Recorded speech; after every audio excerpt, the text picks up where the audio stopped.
नमस्कार. आपण सर्व काव्य रसिकांसमवेत कवितेच्या प्रांगणात प्रवेश करताना मला अतिशय आनंद होतो. कवी, काव्य रसिक आणि कविता यांच्या संदर्भात एक सुप्रसिद्ध असं वचन आहे. ते असं की कवी हा बोलका रसिक असतो आणि काव्य रसिक हा अबोल किंवा अव्यक्त कवी असतो.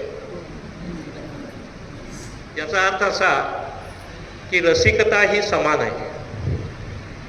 फक्त मी बोलणार आहे म्हणून व्यासपीठावर आहे, आपण श्रोते आहात म्हणून सभागृहात आहात. वस्तुतः श्रोता आणि वक्ता हे नातं श्रीकृष्ण आणि अर्जुन असं आहे. ते समपातळीतलं नातं आहे खरं म्हणजे. आता आपण हे सोयीसाठी म्हणून हा भेद केलेला आहे. वस्तुतः असंही म्हटलं जातं की रसिक हा कुठल्याही निर्मितीचा उपनिर्माता असतो. म्हणजे जो कलाकार असतो तो जो निर्माता असतो आणि त्या कलेचा कलाकृतीचा उपनिर्माता हा तो रसिक असतो. रसिक श्रेष्ठ असे सगळेजण आपण आहात आणि आपणासमोर मी माझी कविता घेऊन आलेलो आहे. आता कविता जेव्हा अवतरते तेव्हा तीच कवीच्या वतीनं बोलू लागते आणि त्या अर्थानं कविता ही कवीची प्रवक्ता असते. इतकंच नव्हे तर कविता ही कवीची खरी परिचयकार सुद्धा असते. म्हणजे कवीचा खरा परिचय त्याची कविताच करून देत असते. तर आता ही सगळी जी प्रस्तावना आहे ही प्रस्तावनाच मी एका कवितेतून मांडतो. कवितेचं शीर्षक आहे स्वगते. ही माझ्या मनाची स्वगते, ही माझ्या मनाची स्वगते, न होता खाजगी गुपिते, कथत कवितेचे नाते उत्स्फूर्त प्रकटते. कथत कवितेचे नाते उत्स्फूर्त प्रकटते.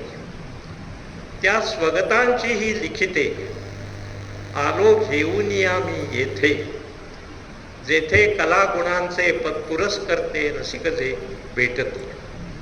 कलागुणांचे पुरस्कर्ते रसिकजे भेटते. ह्या भावकलिका अंतरीच्या, ह्या भावकलिका अंतरीच्या उमलता नसतीलही त्या परिमलाच्या, उमलता नसतीलही त्या परिमलाच्या, परी सुगंध दरवळेल तुमच्या मनातील तया. सुगंध दरवळेल तुमच्या मनातील तया. मन तरंगातून अक्षरधन, हाती आले हे जे आपण होण, ते विनम्र भावे अर्पण करीतो आपणास. ते विनम्र भावे अर्पण करीतो आपणास. तृप्त मनाने आता पुनश्च एकांती परतता, तुम्हा रसिकांचीच कविता ऋणझुणेल स्मरणात. तुम्हा रसिकांचीच कविता ऋणझुणेल स्मरणात. कविता कुठून येते या प्रश्नाचं उत्तर मी माझ्यापुरतं अगदी सोपं केलेलं आहे. ते असं की कविता साधारणपणे 3 ठिकाणाहून येते. एक म्हणजे कवीचा अभ्यास आणि व्यासंग. कवीच्या अभ्यासातून, चिंतनातून त्याला जे काही ज्ञान प्राप्त होतं त्यात त्याला कुठेतरी बीज सापडतात आणि त्याचं रूपांतर नंतर कवितेत होतं. दुसरं म्हणजे कवीचं कल्पना विश्व. आपण असं म्हणतो की जे न देखे रवी ते देखे कवी. तर ह्या सगळ्या कविता या कल्पना विश्वातून आलेल्या कविता असतात. आणि तिसरं ठिकाण म्हणजे कवीचा प्रत्यक्ष अनुभव. आता आपल्या लौकिक जीवनात कुठलाही कवी पदोपदी बरे वाईट अनुभव घेत असतो. हे अनुभव आठवणींच्या रूपात त्याच्या मनात रुजलेले असतात आणि त्यालाच कधीतरी उत्स्फूर्तपणे त्यातूनच एखादी कविता ही जन्म घेते. आता मी व्यवसायानं डॉक्टर आहे. साहजिकच या व्यवसायातले जे माझे बरे वाईट अनुभव आहेत ते माझ्या कवितेत उमटणं हे स्वाभाविक आहे. हा व्यवसाय अत्यंत उदात्त असा वैद्यकीय व्यवसाय आहे आणि या व्यवसायाबद्दल मला कायम कृतज्ञता आणि अभिमान वाटत आलेला आहे. असं जरी असलं तरी आजकाल जीवनातल्या जवळजवळ सर्वच क्षेत्रामध्ये अपप्रवृत्तींचा शिरकाव झालेला आहे आणि त्याला आमचं हे क्षेत्रही अपवाद नाही. त्यामुळं जशा मी या वैद्यकीय व्यवसायातल्या चांगल्या बाजू दाखवल्यात कवितेत, तशा या अपप्रवृत्तींचंही चित्रण माझ्या हातून झालेलं आहे आणि त्यासाठी मी आमच्या व्यवसाय बंधूंची बरीच टीकाही सहन केलेली आहे. आता कुठलीही वस्तू असो किंवा वास्तू असो, तिला दोन बाजू असतात. एक म्हणजे उजेडाकडची बाजू, जिला आपण उजळ बाजू असं म्हणतो, आणि दुसरी म्हणजे मागची बाजू, अंधाराकडची बाजू, तिला काळोखी बाजू असतो. आता हॉस्पिटल ही वास्तू जर घेतली तर ह्या हॉस्पिटलची उजळ बाजू काय, तर ते एक माणुसकीचं मंदिर आहे. या हॉस्पिटलची काळोखी बाजू कुठली, तर ती ही कविता. ही कविता मी यासाठी इथं निवडली कारण ही कर्नाटक राज्याच्या मराठी पाठ्यपुस्तकात इयत्ता 9वीला काही वर्षापूर्वी ही कविता होती. हॉस्पिटल आपल्यापैकी काहींच्या वाचनात त्यावेळी ती आली असेल. शीर्षक आहे हॉस्पिटल. जगाचे अस्तित्वच विसरलेल्या रोग्यांच्या रांगा, जगाचे अस्तित्वच विसरलेल्या रोग्यांच्या रांगा हरवलेल्या स्वास्थ्याचा शोध घेत उभ्या असतात हॉस्पिटलच्या दारादारात, उभ्या असतात हॉस्पिटलच्या दारादारात. आधाराला असतात त्यांना त्यांच्या आशांच्या, आधाराला असतात त्यांना त्यांच्या आशांच्या निरागस निरोगी कुबड्या. अंग पसरून अंगावर येते टोलेजंग हॉस्पिटल, अंग पसरून अंगावर येते टोलेजंग हॉस्पिटल. इथर डेटॉल औषधांचे संमिश्र उग्र फुतकार टाकीत, संमिश्र उग्र फुतकार टाकीत. अनावर कळांमुळे अपरिहार्य विव्हळणाऱ्यांना, अनावर कळांमुळे अपरिहार्य विव्हळणाऱ्यांना शांततेचे आवाहन करते चित्रातली नर्स, शांततेचे आवाहन करते चित्रातली नर्स. धावपळ करणाऱ्या नातलगांवर, धावपळ करणाऱ्या नातलगांवर वस्कन खेकसतात शुभ्र गणवेशातले सजीव, धावपळ करणाऱ्या नातलगांवर वस्कन खेकसतात शुभ्र गणवेशातले सजीव. हिरव्या निळ्या पडद्या आडून एखादी खिडकी, हिरव्या निळ्या पडद्या आडून एखादी खिडकी मधूनच मंद स्मित करते, एखादी खिडकी मधूनच मंद स्मित करते मरणाऱ्याला डोळा मारून, मधूनच मंद स्मित करते मरणाऱ्याला डोळा मारून.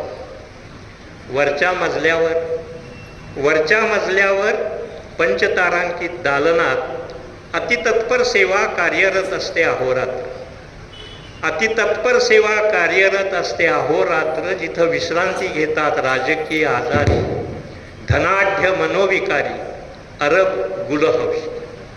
खाली खाली उपचाराआधीच मेलेल्याचे पळवले जाते मडे घराकडे गुपचूप मागच्या मागे, खाली उपचाराआधीच मेलेल्याचे पळवले जाते मडे घराकडे गुपचूप मागच्या मागे. पोस्टमॉर्टमचा धोका ओळखून, पोस्टमॉर्टमचा धोका ओळखून प्राणापेक्षाही अधिक जपत पावती आणि नंबर, प्राणापेक्षाही अधिक जपत पावती आणि नंबर. खुरडत खुरडत पुढं सरकतात रांगेतले रोगी, खुरडत खुरडत पुढं सरकतात रांगेतले रोगी. जसे की यमाच्या जपमाळेतले सजातीय मणी, खुरडत खुरडत पुढं सरकतात रांगेतले रोगी. जसे की यमाच्या जपमाळेतले सजातीय मणी. प्रत्यक्षाहून प्रतिमांवर विसंबणारी, प्रत्यक्षाहून प्रतिमांवर विसंबणारी धनोत्पादक यंत्रे मख्खपणे एक एक रुग्णाला आत ओढतात, मख्खपणे एक एक रुग्णाला आत ओढतात. फुटलेल्या स्वप्नांचे तुकडे गहाण टाकून बाहेर रांगा वाढतच असतात. बाहेर रांगा वाढतच असतात, बाहेर रांगा वाढतच असतात. कवितेच्या प्रांगणात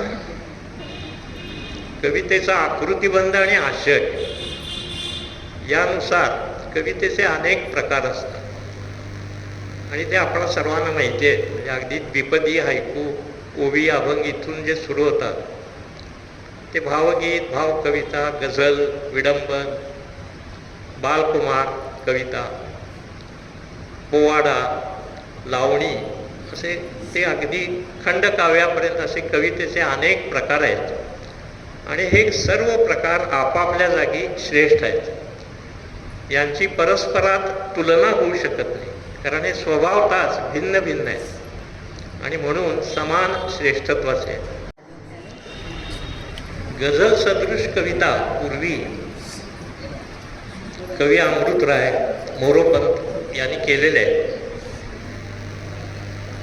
हा काव्य प्रकार अरेबियन भाषेतून फारसीत, फारसीतून उर्दूत आणि मग भारतीय भाषात आणि मराठीत आला.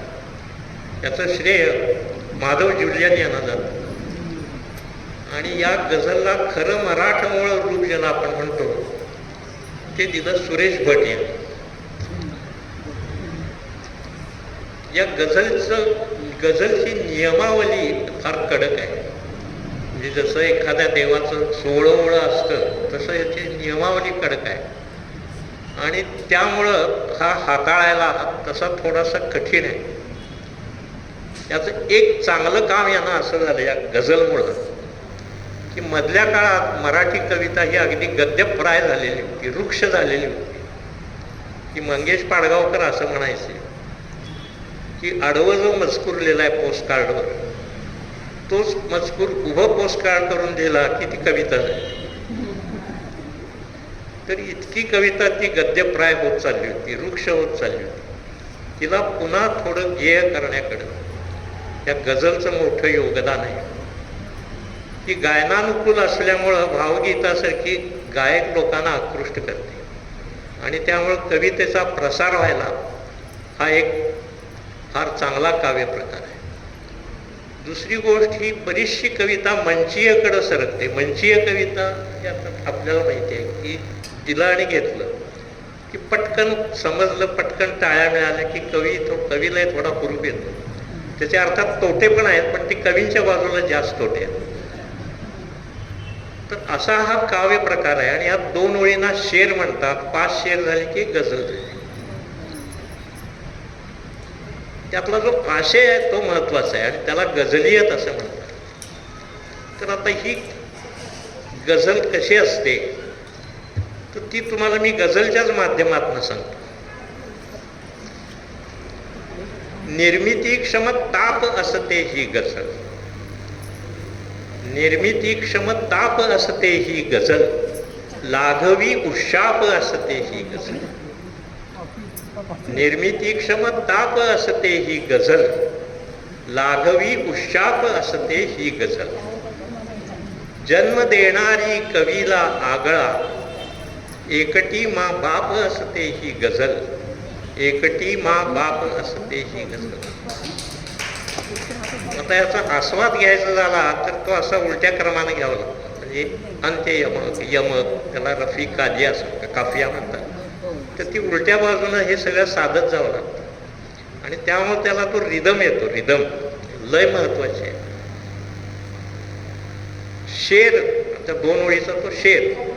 शेर प्रत्यंचेस तीरा सारखा, शेर प्रत्यंचेस तीरा सारखा, लावलेला चाप असते ही गझल, लावलेला चाप असते ही गझल.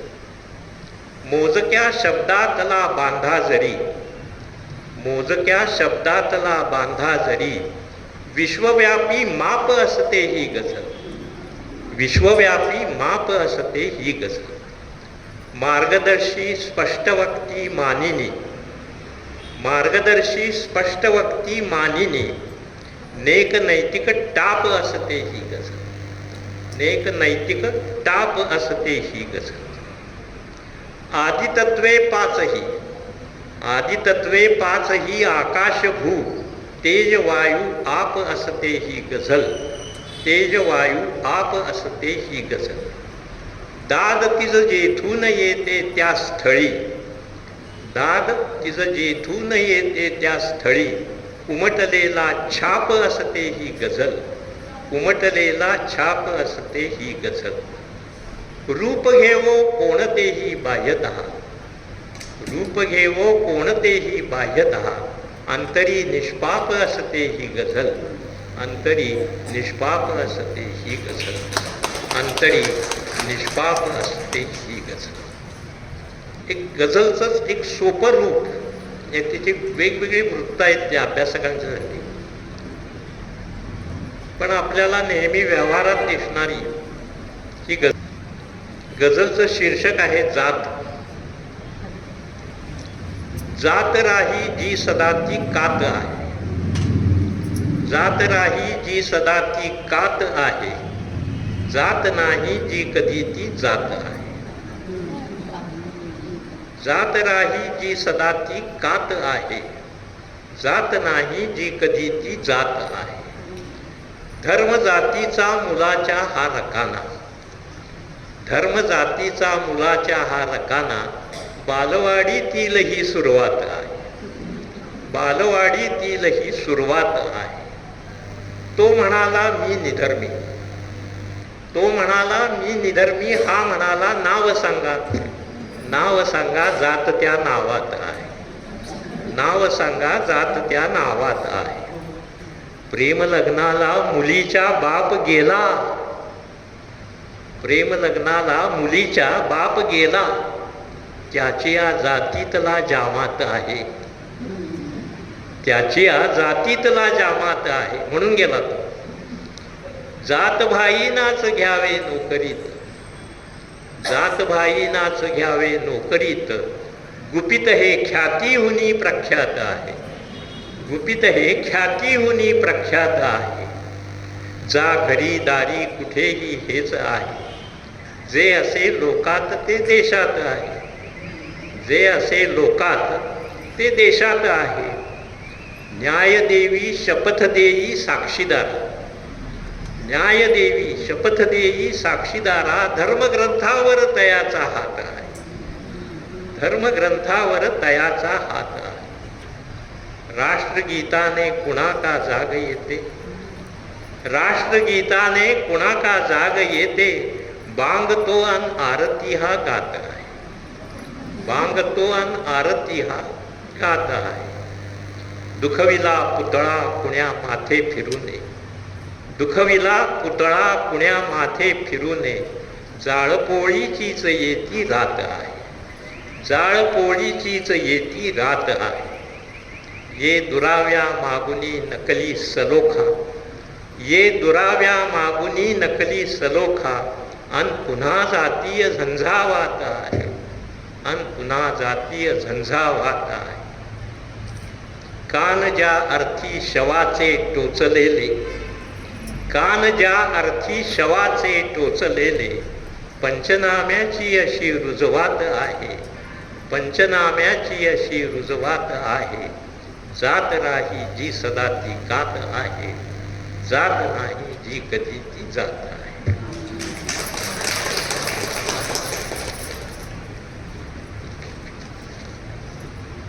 तुझ्या बांधीव अश्रूचा दिसेना काठही ओला,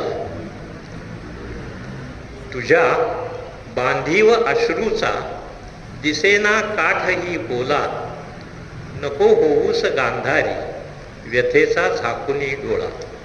आता हा भावगीत हा पट.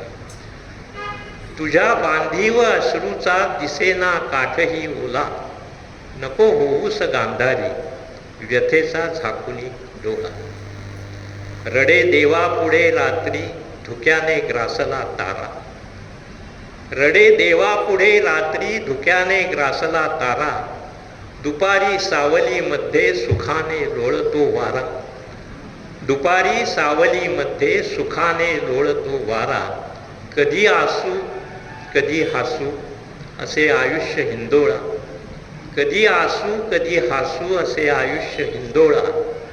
नको घालूस हट्टाने स्वभावाला कडी ताळा, नको घालूस हट्टाने स्वभावाला कडी ताळा, रडू येता रडावे अन हसू येता हसावे, नको होऊस गांधारी व्यथेचा झाकुनी डोळा. आता ही जी टॅगलाईन आहे, नको होऊस किंवा कधी हसू असे आयुष्य हिंदोळा, खरं तर आजच्या या कार्यक्रमाचं स्वरूप हे असं आहे. तर ही भावगीत हे मध्ये मी घेतलं एवढ्यासाठी की आता आपण अस्वस्थ वळणावरून एका स्वस्थ वळणावर वळणार आहोत. स्वस्थ वळण म्हणजे कुठलं? तर हास्य कविता. आता शास्त्रकारांनी खरं म्हणजे नवरसांचं वर्णन केलेलं आहे, संस्कृत शास्त्रकारांनी, आणि त्यामध्ये हास्यरस आहे. म्हणजे इतका तो प्राचीन आहे की हसणं म्हणजे दुय्यम कविता किंवा कनिष्ठ कविता असं काही नाही आहे. तर हास्यरस हा आहे. कवितेला फक्त एक रस चालत नाही, आणि तो म्हणजे बीभत्स रस. नाहीतर मग करुण रस, वीर रस, अद्भुत रस, शृंगार रस हे सगळे रस चालतात. शांत रस ज्ञानेश्वरांचा, फक्त बीभत्स रस चालत नाही. हास्य रस तर चालतो. कारण आमचे गॉडफादर संत एकनाथ आहेत, त्याने जी भारुडं लिहिली, ती भारुडं म्हणजे आमच्या डॉक्टरी पेशात जी कडू औषध असतं गोळी, त्याला आम्ही शुगर कोटिंग करतो आणि गिळायला देतो. तर त्याने अध्यात्मासारखा अतिशय बोजड विषय विनोदाच्या आवरणाखाली सोपा करून सर्वसामान्यांच्या गळी उतरवला. हे अतिशय अवघड काम, आणि अवघड काम जे असते त्याची निर्मिती कमी असते आणि त्याला टीकाकार जास्त असतात. आणि त्यामुळं विनोदाची आता 1925ला झेंडूची फुले झाली केशव कुमारांचं, 100 वर्ष झाली. या 100 वर्षात विडंबन काव्याची पुस्तकं अगदी फार तुरळक आलेली आहेत. त्याचं कारण तो लिहायला अवघड काव्य प्रकार. कसा आहे, विनोद किंवा हास्यरस हा बुमरँग सारखा असतो. म्हणजे जर तो अपेक्षित परिणाम साधला गेला नाही तर ते अस्त्र विनोदकर्त्यावर उलटतं आणि त्याचा हसवतं. सांगायचा उद्देश असा आहे की आता आपण आपली मनाची बैठक ही भारतीय करू, जरा मन मोकळेपणानं बसूया. हसू आलं तर हसूया, हसू नाही आलं तर मला हसा, पण हसा. हास्यरस हा महत्त्वाचा आहे. बऱ्याच वेळा आपल्या कार्यक्रमामध्ये सूत्रसंचालक सांगत असतात की आता याच्यासाठी जोरदार टाळ्या होते. ते तसं का सांगतात तर प्रेक्षक टाळ्याच वाजवत नाही, म्हणून ते मधून सांगत असतात की आता जोरदार टाळ्या होते, आता यासाठी टाळ्या होते. तसं मी सर्वांना आवाहन करतो की आपल्याला हसू आलं तर जरूर हसा. विडंबनाची व्याख्या आचार्य अत्रेंनी फार सुरेख केली. आता यातलं एक शब्द महत्वाचा आहे. ते काय म्हणतात की एखाद्या गहन गंभीर आशय असलेल्या मूळ कलाकृतीचा आकृतिबंध तसाच कायम ठेवून तिच्यात काही शाब्दिक फेरफार करून जो हास्यपूर्ण विपर्यास केला जातो त्याला विडंबन असं म्हणतात. मी त्याची व्याख्या आणि सोपी केली. मी काय म्हणतो की सुसंगतीवर विसंगतीचं सुसंगतपणे केलेलं कलम म्हणजे विडंबन. आता या जगात सर्वात कठीण गोष्ट काय आहे असा एक मी प्रश्न विचारला, तर त्याचं उत्तर हे व्यक्तिसापेक्ष आणि प्रसंग सापेक्ष असतं.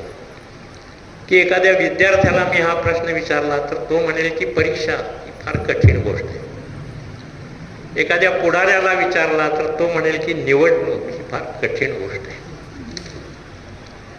मानापमान नाटकातली नायिका म्हणते की पुरुष हृदय हे फार कठीण आहे. आता माझी नायिका काय म्हणते बघा, कठीण कठीण कठीण किती पुरुष हृदय बाई, ही मूळ कविता. ही गोविंदराजांची, त्यांची क्षमा मागतो. कठीण कठीण कठीण कशी टिकवू फिगर बाई. आता या भगिनीच्या दृष्टीनं कठीण गोष्ट काय तर फिगर टिकवणं ही कठीण गोष्ट आहे. आणि खरं आहे ते, कारण आम्ही त्याचे साक्षीदार आहे. आमच्याकडे जे पेशंट येतात त्यातल्या निम्म्या महिन्यांची तक्रार हीच असते की वजन कसं कमी करा. आम्हाला दर 2 महिन्याला आमचं वेईंग मशीन बदलावं लागतं.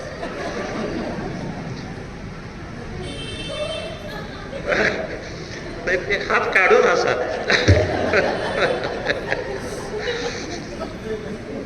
खरं म्हणजे जो विनोद करतो त्याला हसू येता कामा नये.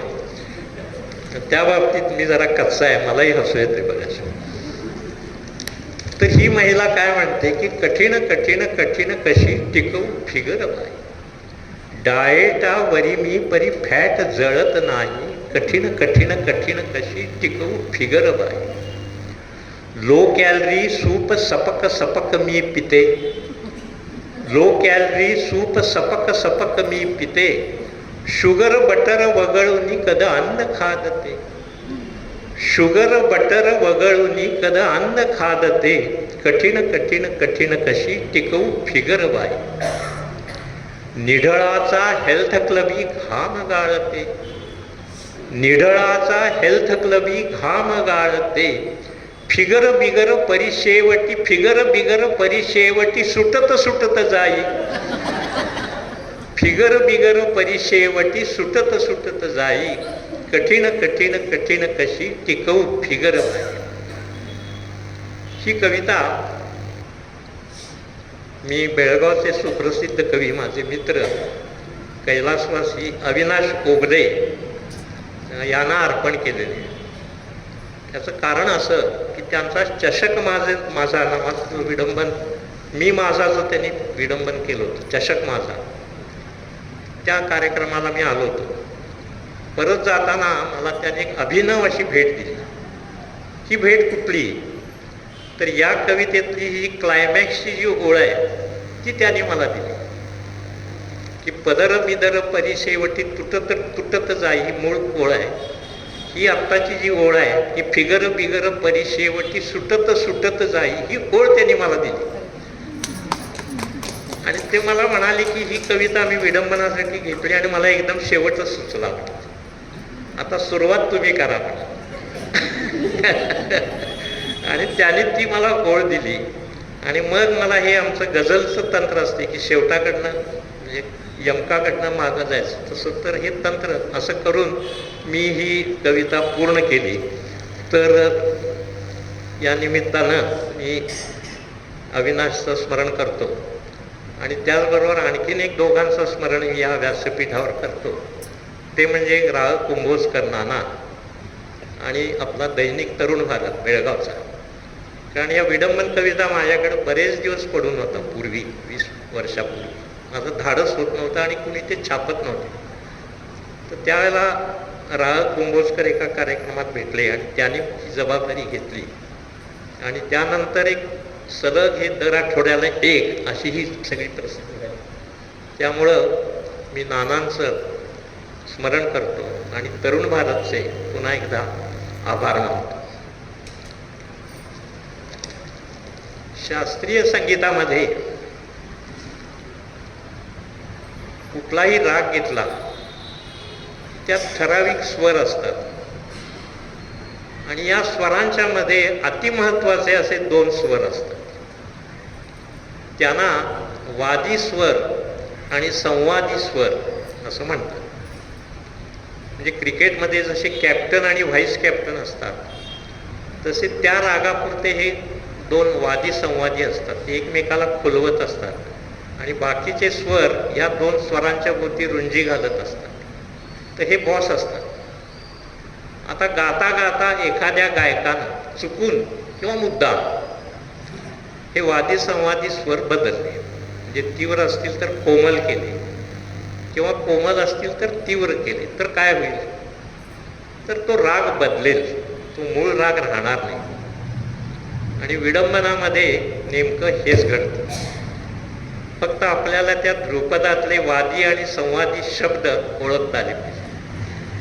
मी ह्या शब्दांना वादी शब्द आणि संवादी शब्द असं म्हणतो की कुठलंही भावगीत हे त्या ध्रुपदावर उभं असतं आणि त्या ध्रुपदात त्या कवितेला कवितेची हे देणारी किंमत किंवा मोल देणारे 2 शब्द असतात. त्यांना मी वादी शब्द आणि संवादी शब्द असं म्हणतो. आता हे जर बदलले तर कविता कशी फिरते हे तुम्हाला मी दाखवतो. आता एक सुरेश भटांचं एक सुरेख असं भावगीत आहे. त्याच्या पहिल्या 2 ओळी म्हणजे ध्रुपद असं आहे की पहाटे पहाटे मला जाग आली, तुझी रेशमाची मिठी सैल झाली. आता आपण याची चिकित्सा करूया. पहिली ओळ, पहाटे पहाटे मला जाग आली. आता खरं म्हणजे मी असं लयीत म्हटल्यामुळं तुम्हाला ती कवितेची ओळ वाटते. मी जर असं म्हणालो की पहाटे पहाटे मला जाग आली, ती गद्य ओळ आहे. ही सरळ सरळ गद्य ओळ आहे, यात काव्य नाहीच आहे. ह्याला काव्य का आलं तर ही पुढच्या ओळीची ही प्रस्तावना आहे आणि त्या पुढच्या ओळीमुळे याला कवितेचं महत्त्व आलेलं आहे. पुढची ओळ काय तर तुझी रेशमाची मिठी सैल झाली. आता यामध्ये ती कविता आहे किंवा कवितेचे शब्द आहेत वादी संवादी. हे कुठले तर रेशमाची मिठी, रेशीम मिठी हा एक वादी स्वर शब्द झाला आणि ती सैल झाली, सैलावली हा झाला संवादी शब्द. आता हे मी बदलतो, सुरेश भटांची क्षमा मागतो आणि ही कविता सादर करतो. आता हे 2 बदल केले की त्या अनुषंगानं मग इतर कडव्यामध्ये थोडा बदल हा करावा लागतो. पहाटे पहाटे मला झोप आली, पहाटे पहाटे मला झोप आली, हिची घोरण्याची क्रिया मंद झाली.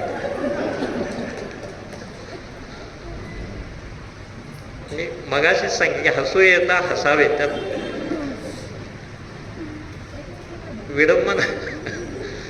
विडंबन किंवा कुठलीही कला ही रिॲक्शनवर बरंचसं अवलंबून असतं. नाहीतर मग तो विनोद फ्लॅट गेला.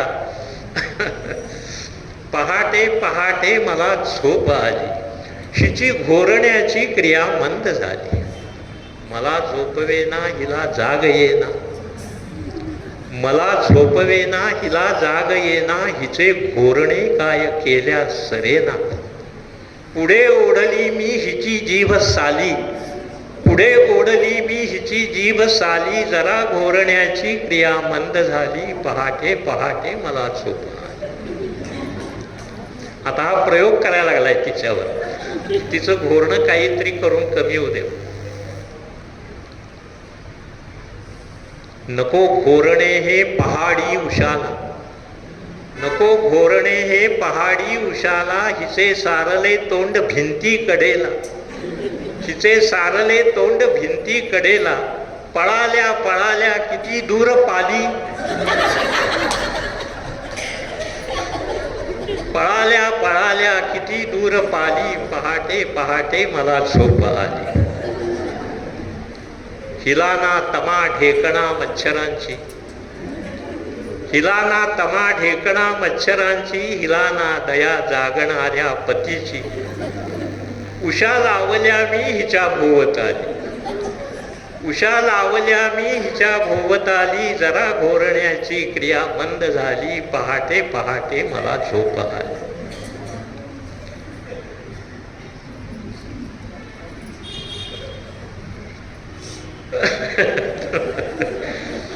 असं ते माझा पराभव मान्य करतो.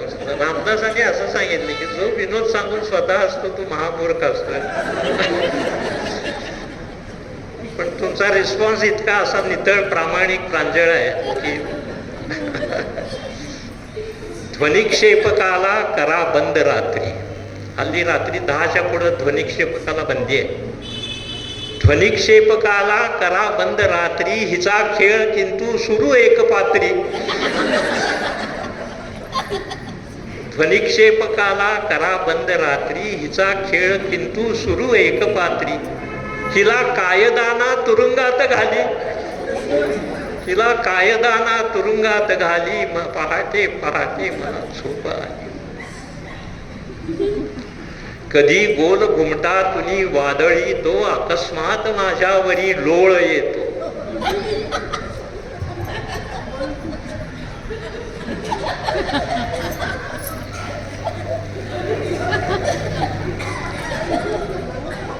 कधी गोल घुमता तुझी वादळी तो अकस्मात माझ्यावरी लोळ येतो, म्हणे लोळता मी पडे कॉट खाली, म्हणे लोळता मी पडे कॉट खाली, पहाटे पहाटे मला झोप आली. अटलजीस मी थेट सल्ला विचारी. कविता लिहिली तेव्हा अटल बिहारी वाजपेयी हे पंतप्रधान होते. अतिशयोक्ती हा विडंबनाचा प्राण असतो. तर माझी सामान्य माणसाची तक्रार मी पंतप्रधानांच्या पुढे, अटलजीस मी थेट सल्ला विचारी, म्हणाले ग्रहस्था आम्ही ब्रह्मचारी, म्हणाले ग्रहस्था आम्ही ब्रह्मचारी, व्यथा आमची अन तुझी वेगळ आली, व्यथा आमची अन तुझी वेगळ आली, पहाटे पहाटे मला झोप आली. नवी कार माझी तळी खोलली मी, नवी कार माझी तळी खोलली मी, तिचा सायलेन्सर हिला जोडला मी,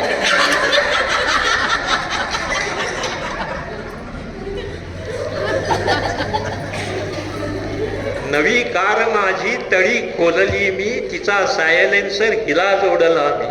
आहा शांतली गुडगुडी शक्तिशाली, आहा शांतली गुडगुडी शक्तिशाली, युरेका युरेका मला झोप आली, पहाटे पहाटे मला झोप आली.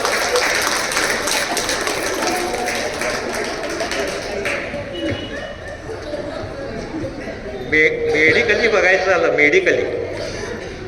मेडिकली त्याला घोरण्याला आम्ही स्नोरिंग असं म्हणतो.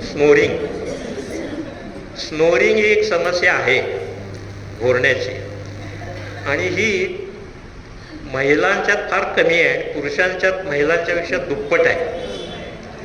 म्हणजे आता ही कविता म्हणजे जरा चोराच्या उलट्या हा प्रकार झालेला आहे.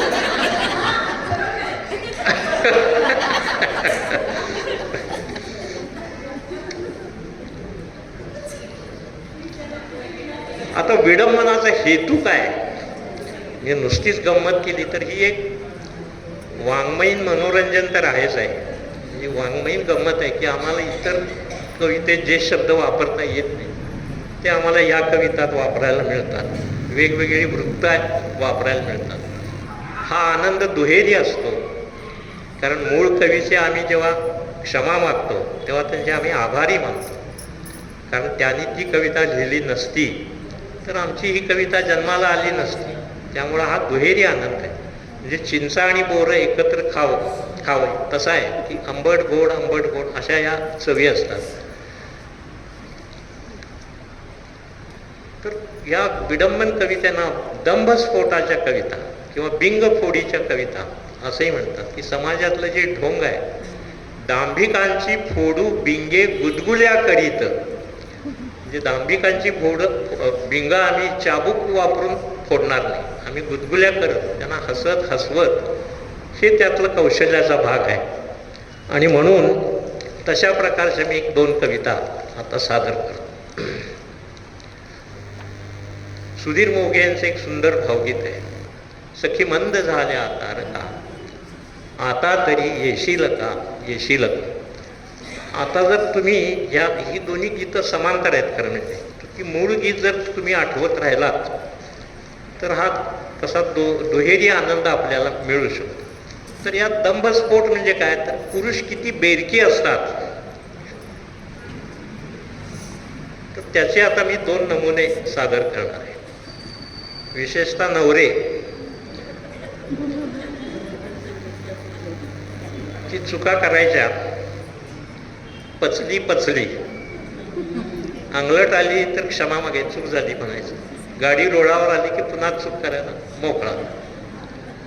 आता याची सखी म्हणजे पत्नी ही ह्याला वैतागून गेले निघून माहेरी, आणि हा तिला फोन करतोय. फोन करता करता सुद्धा किती बेरकी आहे बघा. हा काय म्हणतो, सखी मान्य केल्या मी चुका, आता तरी येशील का. आता मूळ कवितेतले शब्द तशाच ओळी सुद्धा येणार आहेत, फक्त मी नुसता सब्जेक्ट विषय बदललाय. सखी मान्य, तो म्हणतो सखी मंद झाल्या तर ठीक आहे, सखी मान्य केल्या मी चुका, आता तरी येशील का. घेऊन रोकड दागिने गेलीस माहेरास,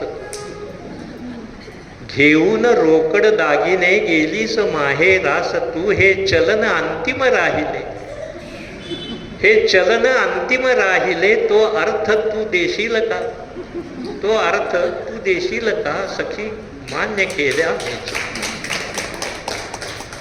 बँकेत आहे ठेव, बँकेत आहे ठेव, पण खात्यात ती आहे तुझ्या, खात्यात ती आहे तुझ्या, हा चेक वठवाया खरी स्वाक्षरी तू देशील का, हा चेक वठवाया खरी स्वाक्षरी तू देशील का. जे जे हवे या जीवनी ते सर्व श्वशुरांनी दिले, जे जे हवे या जीवनी ते सर्व श्वशुरांनी दिले, तरीही उरे जे जे तिथे ते घेऊन येशील का, तरीही उरे जे जे तिथे ते घेऊन येशील का, सखी मान्य केल्या मी चुका. बोलावल्या वाचूनही मामी जरी आल्या इथे. आता त्या कवीच्या त्या दोन ओळी तशाच आहेत, फक्त मृत्यू शब्द आहे तिथं मी मामी घातलाय, मृत्यूला समानार्थी शब्द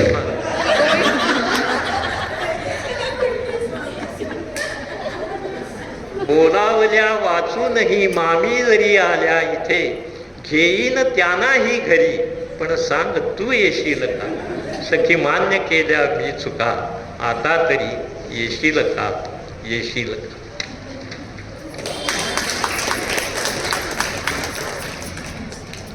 आता हा दुसरा नमुना बघा. हे दोन मित्र आहेत. मूळ गीत शांता शेळके यांचं आहे.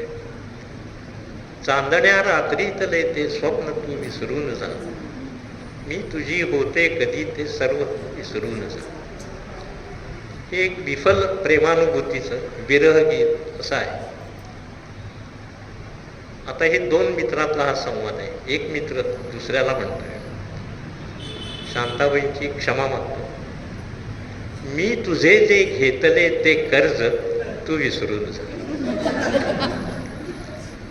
मी तुझे जे घेतले ते कर्ज तू विसरून जा, देणगी समजून झाला खर्च तू विसरून जा, देणगी समजून झाला खर्च तू विसरून जा, आणिले पैसे तुझे तू आणि दिले माझ्याकरी, का किती कोणा कधी हे सर्व तू विसरून जा. मी दिली वचने तुला, शांताबाईंचे शब्द आहेत हे सगळे. मी दिली शपथे तुला आणि वाहिल्या शपथा खोळ्या, शब्दरंजित वाये देते अर्थ तू विसरून जा. मी तरी तोंडी जुना व्यवहार आता विसरलो, मी तरी तोंडी जुना व्यवहार आता विसरलो, आत होणारी तुझी आगाग तू विसरून जा. ज्यास लेखी ना पुरावा जे कुणी ना पाहिले, घेतले मोजून जे मी तेच तू विसरून जा, मी तुझे जे घेतले ते कर्ज तू विसरून जा.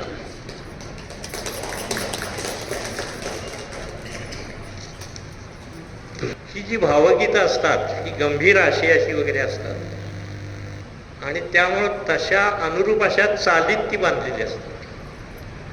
म्हणजे ती चाल सुद्धा अशी गंभीर, विशेषतः कोमल स्वरावर आधारित अशा त्या चाली असतात. आता त्याच चालीत जर एखादं विडंबन गीत कुणी गायला लागला तर इथं सुद्धा पुन्हा विरोध दर्शन होतं. म्हणजे कसं की गाणं तर हसरं मोकड्या कडव्याचं आहे आणि चाल ही अशी गंभीर आहे, इथेही पुन्हा विरोध दर्शन, ह्यात सुद्धा हास्य निर्मिती येते. आणि ज्यांना माझ्यासारखं गाता येत नाही तिथं स्वरांचं विडंबन सुद्धा आपोआप होतं. तर तसा एक मी प्रयत्न करतो आणि हा माझ्या व्यवसायावर म्हणजे माझ्यावरच टीका करणारी ही कविता आहे. मी मगाशी म्हणालो तसं की अपप्रवृत्तीच्यावरची ही टीका. गदिमांचं हे गीत आहे. मध्ये ही माझी क्लिप व्हायरल झाली होती, माझी आणि माझ्या मुलाची होती. पोटापुरता कसा पाहिजे, तुम्हाला मी नंतर देईन. पोटापुरता पसा पाहिजे नको पिकाया पोळी, देणाऱ्यांचे हात हजारो, दुबळी माझी झोळी. आता मी डॉक्टर. पोत्या इतका खिसा पाहिजे, पोत्या इतका खिसा पाहिजे, हवी दुपद्री झोळी, हवी दुपद्री झोळी. देणाऱ्यांना रोग हजारो, इवली माझी गोळी. आता गोळी याचा अर्थ इथं भांडवल घ्यायला पाहिजे. माझं भांडवल किती कमी आहे एवढी गोळी आहे, आणि देणारे हात किती आहेत, म्हणजे हा जो विरोधाभास आहे. देणाऱ्यांना रोग हजारो, इवली माझी गोळी. तर आमच्या पाठीमागं लिहिलेलं असतं की सर्वेपी सुखिनः सन्तु, असं लिहिलेलं असतं की कुणी आजारी पडू नये, सर्वांना निरोगी आयुष्य लाभो वगैरे वगैरे. मग आमच्याकडे MR लोक, एजंट लोक येतात आणि ते एजंट आमच्याशी आमचा संवाद चालतो. तो काय म्हणतो एजंट आम्हाला, काय डॉक्टर फार स्लॅक आहे हो सध्या. आता खरं म्हणजे ही आदर्श कल्पना आहे डॉक्टरच्या दृष्टीने, कारण कुणी आजारीच पडू नये. मग डॉक्टर होय हो, काहीच नाही, सकाळपासून काहीच नाही, अजून मीटर सुद्धा पडलं नाही. हा जो संवाद त्या मागच्या बोर्डच्या पुढं चालतो, म्हणजे ही वस्तुस्थिती आहे. मग ही विडंबनाला किंवा आव्हान किंवा हे देणारीच आहे. म्हणून मी म्हटलं, पोत्या इतका खिसा पाहिजे, हवी दुपद्री झोळी. देणाऱ्यांना रोग हजारो, इवली माझी गोळी. हवाच इतकी पाडी, रोकट देवा वेळोवेळी.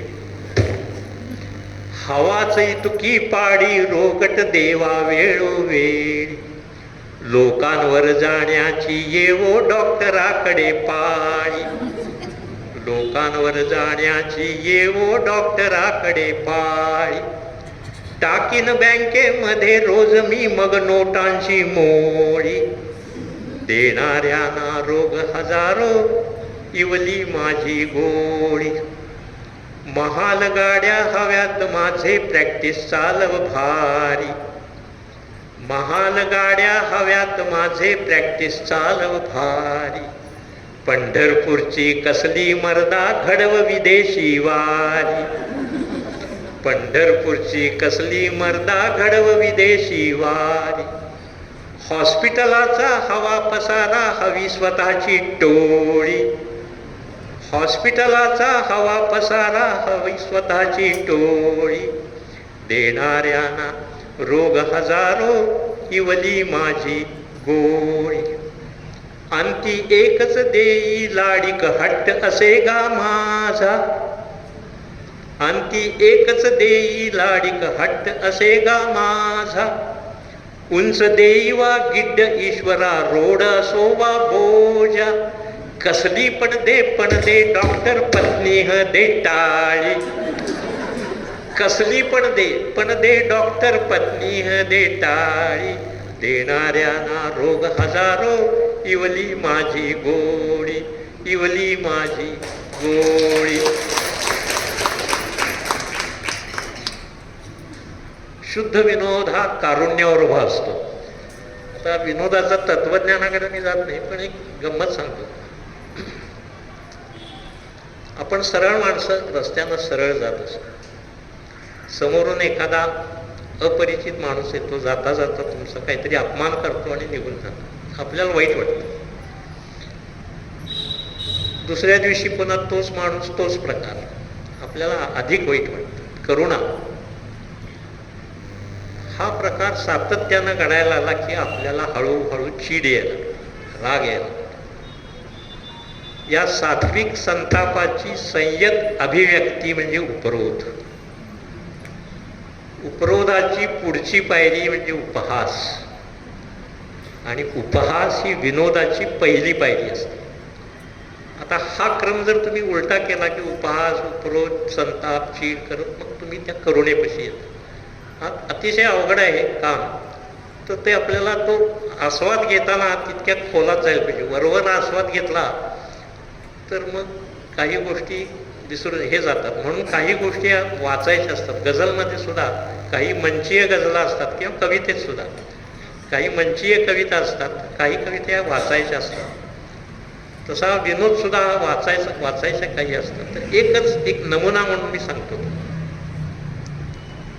की आपण लोकशाही आपला देश आहे.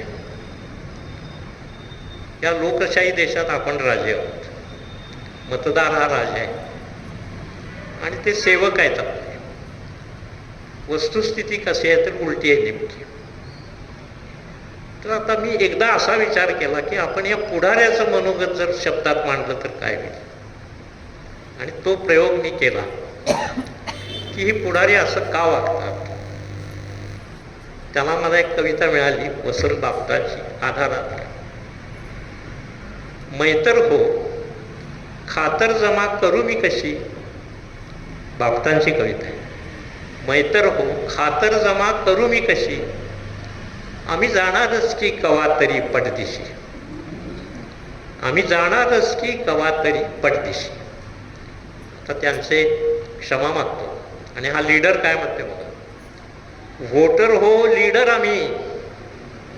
व्होटर हो लीडर आम्ही बनू का ऋषी. आम्ही खाणारच की दिसेल ते पटदिशी. आम्ही खाणारच की दिसेल ते पटदिशी. काय आम्हा भेटले गुरु तरी खादरे. काय आम्हा भेटले गुरु तरी खादरे. कुणी चरखा फिरवी चर खा करे. कुणी चरखा फिरवीत चर खा करे. कुणी भगवे नेसून खादीसाठी झुरे. आम्ही बाळकडू हे गिळले बावन कशी. आम्ही खाणारच की दिसेल ते पटदिशी. काय कधी पथ्य करी मधुमेही असतो वळू. काय कधी पथ्य करी मधुमेही असतो वळू. आम्ही साखऱ्याचं काय शुगर मिलही गिळू. आम्ही साखऱ्याचं काय शुगर मिलही गिळू. करू पचवा पचवी तोच आम्हा प्रेमळू. पोटच्या रेडका परी भूक दे ढुशी. आम्ही खाणारच की कवा तरी. आम्ही खाणारच की दिसेल ते पटदिशी. हा देश जणू की मेस असे आपुली. हा देश जणू की मेस असे आपुली. ती चालवण्याला तुम्हीच आम्हा दिली. ती चालवण्याला तुम्हीच आम्हा दिली. ही एकच इच्छा अखेरची राहिली. अतिमंदच राहो भूक तुमची ती तशी. अतिमंदच राहो भूक तुमची ती तशी. आम्ही खाणारच की दिसेल ते पटदिशी. मला वाटते वेळेकडं माझं घड्याळ नाही आहे. 10 मिनिटं. तर आता आपण या परत वर्तुळ पूर्ण करूया आणि आता आपण पुन्हा एकदा मूळ पदावर येऊया. आजचा कार्यक्रम खरं म्हणजे मला अंजलीताईंचं भाषण ऐकायचं होतं, पण काही कारणामुळं आम्ही फार पूर्वी अगदी सुरुवातीला पुण्यात एका कार्यक्रमात फुटाणे वगैरे असताना होतोय. तर आता स्त्री जाणीवेच्या 2 कविता मी सादर करतो. शीर्षक आहे 7 जन्मांच्या पैलाड. आता आपण मूळ पदावर आलोय ना. त्या वातावरणात अजून कोण असतील. आता वडा भोवतीने नको टाकू ग पावले. आता वडा भोवतीने नको टाकू ग पावले. 7 जन्मांच्या पैलाड माझे आयुष्य पोचले. 7 जन्मांच्या पैलाड माझे आयुष्य पोचले. काय मागून मागशी. काय मागून मागशी पुन्हा अवसेच्या राती. काय मागून मागशी पुन्हा अवसेच्या राती. पहा पदरात तुझ्या गाठी छिद्रांच्या वराती. पहा पदरात तुझ्या गाठी छिद्रांच्या वराती. पूस पराधीनतेचा सती सावित्रीचा टिळा. पूस पराधीनतेचा सती सावित्रीचा टिळा. कर साजरा सुखाने आज स्वातंत्र्य सोहळा. कर साजरा सुखाने आज स्वातंत्र्य सोहळा. 7 जन्मांच्या पैलाड माझे आयुष्य पोचले. आता वडा भोवतीने नको टाकू पावले.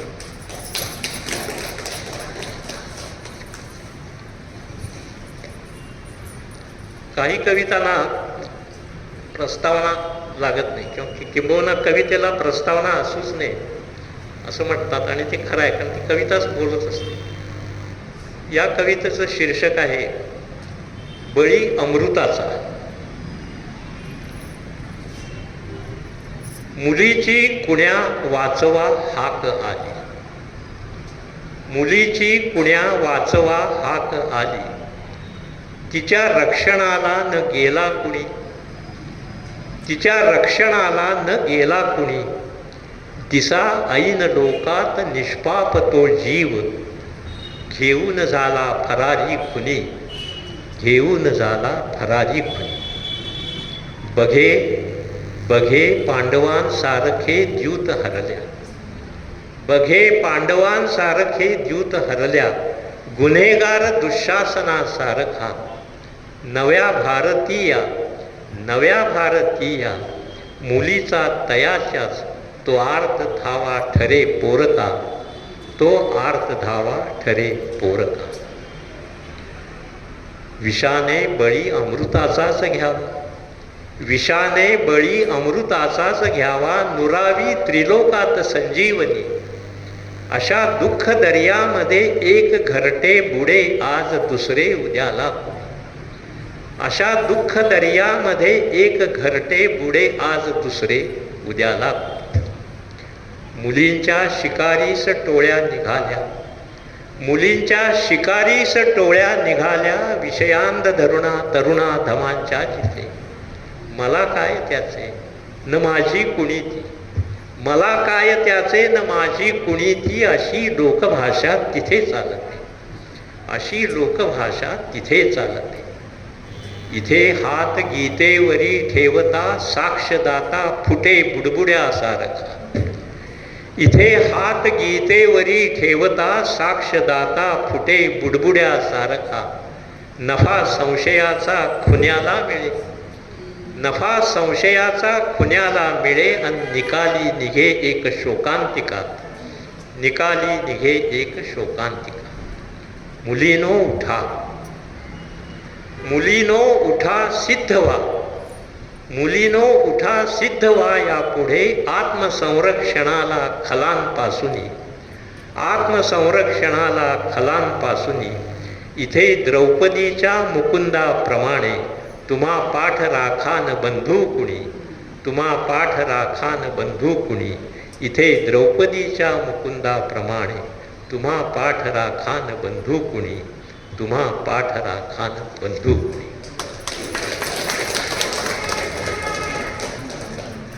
मला आमंत्रित केल्याबद्दल आभार मानतो. तसा साठा आहे भरपूर, पण थांबूया. 5:30 वाजले.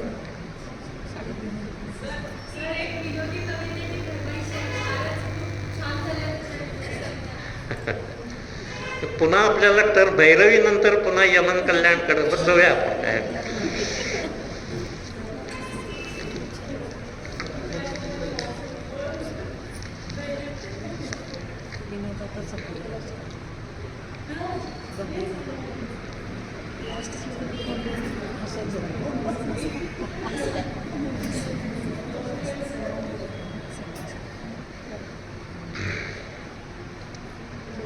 आजकाल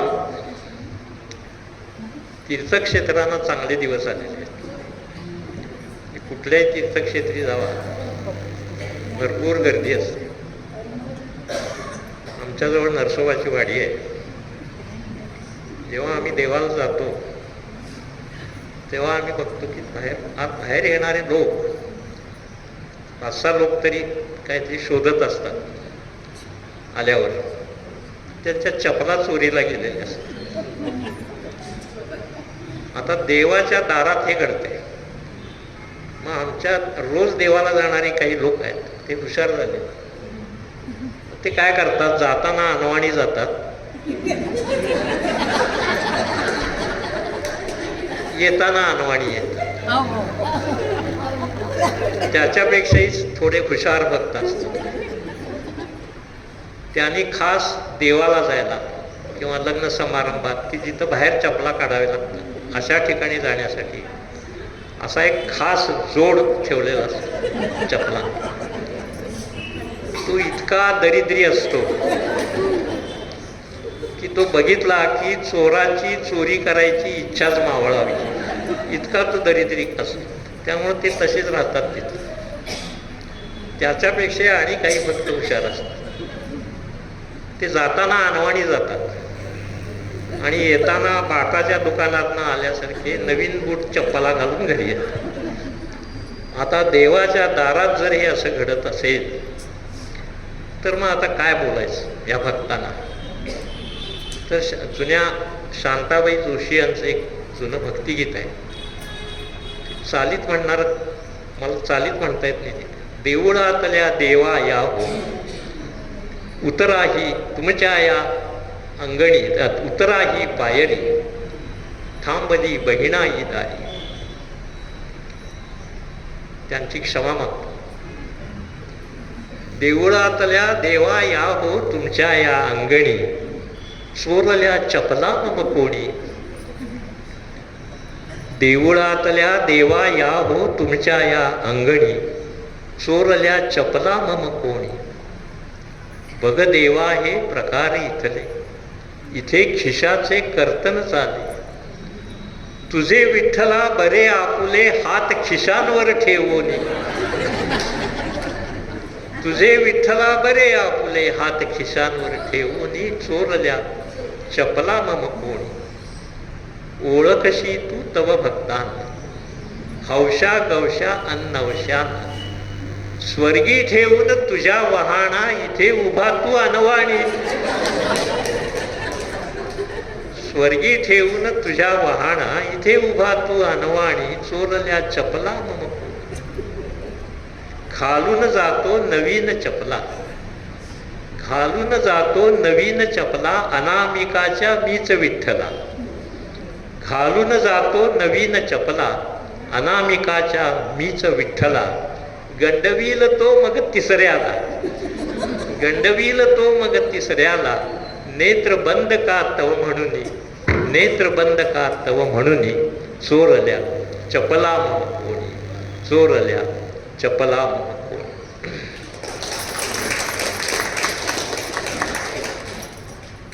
माझ्याकडे विडंबना बरीच आहेत ना, तेव्हा तुम्हीच सांगा केव्हा.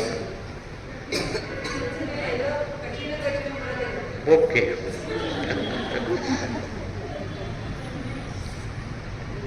त्यात अजून त्याच्यात हे बघा, ती कठीण त्याची जी चाल आहे ना ती अतिशय द्रुत आहे. त्यामध्ये द्रुत चालीत आहे. आता हिचं वजन वाढलेलं आहे, इतकं तिला द्रुत गाता येत नाही. त्यामुळं तसं जीवलगा तो जो ठेका आहे जा हले, तर त्याचंही वेळ जीवलगा जा हलय रे रुंद तन माझे, पाऊल थकले माथ्यावरचे जड झाले ओझे. अशी तशी एक कविता आहे. तर या लोकांना फास्ट गाता येत नाही, त्यामुळे कठीण कठीण असं ते जायला पाहिजे. कठीण कठीण कठीण कशी टिकवू फिगर बाई, डाएटावरी मी परी फॅट जळत नाही. कठीण कठीण कठीण कशी टिकवू फिगर बाई. लो कॅलरी सूप सपक सपक मी पिते, लो कॅलरी सूप सपक सपक मी पिते. शुगर बटर वगळूनी कद अन्न खादते, शुगर बटर वगळूनी कद अन्न खादते. कठीण कठीण कठीण कशी टिकवू फिगर बाई. निढळाचा हेल्थ क्लबी घाम गाळते, निढळाचा हेल्थ क्लबी घाम गाळते. फिगर बिगर परिशेवटी, फिगर बिगर परिशेवटी सुटत सुटत जाई. कठीण कठीण कठीण कशी टिकवू फिगर बाई, टिकवू फिगर बाई. मी संयोजकांचे मनापासून आभार मानतो.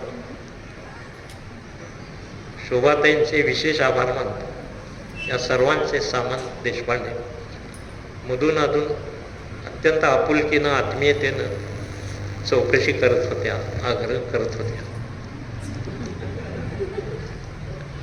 खरं तर हे सर्व ज्याच्यामुळं घडून आलं त्या कवितेचेच आभार मानायला पाहिजे आणि ते मी नेहमी मानतही असतो. रसिकांचेही आभार मानतो, कारण रसिकांच्या शिवाय कुठलीही कला ही अपूर्ण आहे. फार सुंदर आपण रिस्पॉन्स दिला.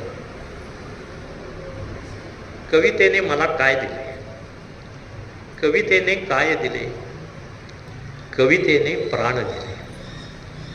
कवितेने काय दिले, कवितेने प्राण दिले. थकलेल्या श्वासांना जगण्याचे भान दिले. थकलेल्या श्वासांना जगण्याचे भान दिले. कवितेने पंख दिले, कवितेने पंख दिले. व्यापकसे व्योम दिले. घरट्याच्या कौलांना स्वप्नांचे रंग दिले. घरट्याच्या कौलांना स्वप्नांचे रंग दिले. कवितेने जागविले, कवितेने जागविले. कवितेने लिहविले. निजचित्ती रमण्याचे साधन कौशल्य दिले. कवितेने साध दिली, रसिकांची दाद दिली. कवितेने साध दिली, रसिकांची दाद दिली. एकाकी वाटेवर छायेसम साथ दिली. एकाकी वाटेवर छायेसम साथ दिली. हे कवितेनं मला दिलेलं देणं. आभार सर्वांचे मानले. आता कवितेचे आभार मी 2 ओळीत मानतो आणि थांबतो की आभारास मला न शब्द सुचतो, दृष्टी मला तू दिली. कवितेनं काय दिलं तर आम्हाला दृष्टी दिली नवीन. आभारास मला न शब्द सुचतो, दृष्टी मला तू दिली. स्वीकारून पसाय दान तव हे, मी जोडतो अंजली, मी जोडतो अंजली. धन्यवाद.